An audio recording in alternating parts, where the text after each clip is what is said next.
कैसे पता करें कि आपका कंधा उतर गया है? दोस्तों, शोल्डर डिसलोकेशन या कंधा उतरना, कई बार कंधा बार बार में उतरता है और बहुत सारी छोटी छोटी एक्टिविटीज़ में उतर जाता है। तो आपको कैसे मालूम पड़ेगा कि आपका कंधा उतर चुका है? दोस्तों, जनरली जब कंधा पहली बार उतरता है तो बहुत सारे लोगों में स्पोर्ट्स एक्टिविटी में उतरता है, जिसमें वो थ्रो कर रहे होते हैं, या फिर अगर वो किसी कुश्ती, रेसलिंग या कबड्डी खेल रहे हैं, या फिर कभी आपकी लड़ाई हो रही है, उसमें आपका कंधा उतर सकता है। कई बार रात को सोते समय भी कंधा उतर जाता है। इसके अलावा अगर आपको कन्वर्जन या मिर्गी का दौरा पड़ रहा है तो उसमें भी आपका कंधा उतर सकता है। तो जो दोस्तों, अगर आपका कंधा उतर गया है तो उससे कुछ सिम्टम्स होते हैं जिसको आप देख के पहचान सकते हैं कि आपका कंधा उतर गया है। पहला, कि आपके कंधे में काफ़ी दर्द होता है। दूसरा, उसका मूवमेंट खत्म हो जाता है क्योंकि वो उतर चुका है। एक बहुत इंपॉर्टेंट सिम्टम होता है, आप जैसे देख पा रहे हैं, शोल्डर की गोलाई होती है, हर शोल्डर में गोलाई होती है। जब कंधा उतर जाता है तो ये गोलाई खत्म हो जाती है दोस्तों, क्योंकि हड्डी उतर के अंदर की तरफ आ जाती है। चाहे वो एंटीरियर शोल्डर डिसलोकेशन हो, जो कि मोस्ट कॉमन है, तो इसके अंदर आपको फ्लैटनिंग ऑफ आर्म दिखाई देता है, जिसके अंदर ये शोल्डर की गोलाई खत्म हो जाती है और आर्म बिल्कुल सीधा हो जाता है। दूसरा, आर्म के मूवमेंट बहुत पेनफुल होते हैं, कंधा आप हिला नहीं पाते, आपको बहुत पेन होता है। जब तक कि कंधा रिड्यूस नहीं आता तब तक पेन बना रहता है।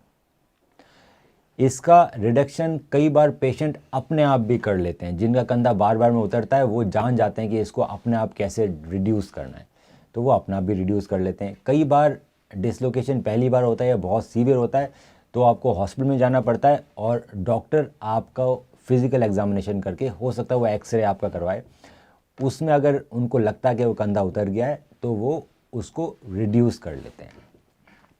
अगर आपका कंधा बार बार में उतरता है और आपने रिडक्शन भी करवा लिया है, उसके बाद आपका कंधे को शोल्डर इमोबिलाइज़र में बांध दिया जाता है लगभग 3 सप्ताह के लिए। 2 से 3 सप्ताह के बाद उतरने के आपको अपने कंधे का एमआरआई कराना चाहिए, पता लगाने के लिए कि जो उतरा है कंधा, उसकी वजह से आपके कंधे में क्या क्या डैमेज है। तीसरा, 3 वीक्स के बाद आपको शोल्डर इमोबिलाइज़र हटा देना चाहिए और धीरे धीरे हमें कंधे की मूवमेंट करनी चाहिए ताकि हमारा कंधा जाम नहीं हो।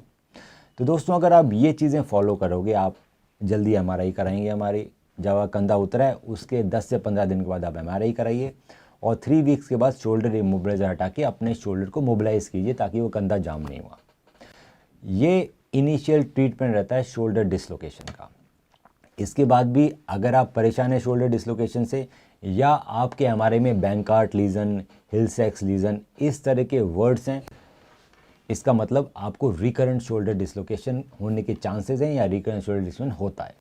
इस कंडीशन में आप हमें अपनी एमआरआई व्हाट्सएप कर सकते हैं, हम उसको डिटेल में पढ़ेंगे और आपको सबसे अच्छा इलाज क्या है वो बताया जाएगा।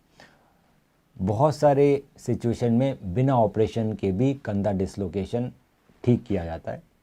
कुछ कुछ सिचुएशन में ऑपरेशन की भी ज़रूरत पड़ती है, जो कि दूरबीन से होता है।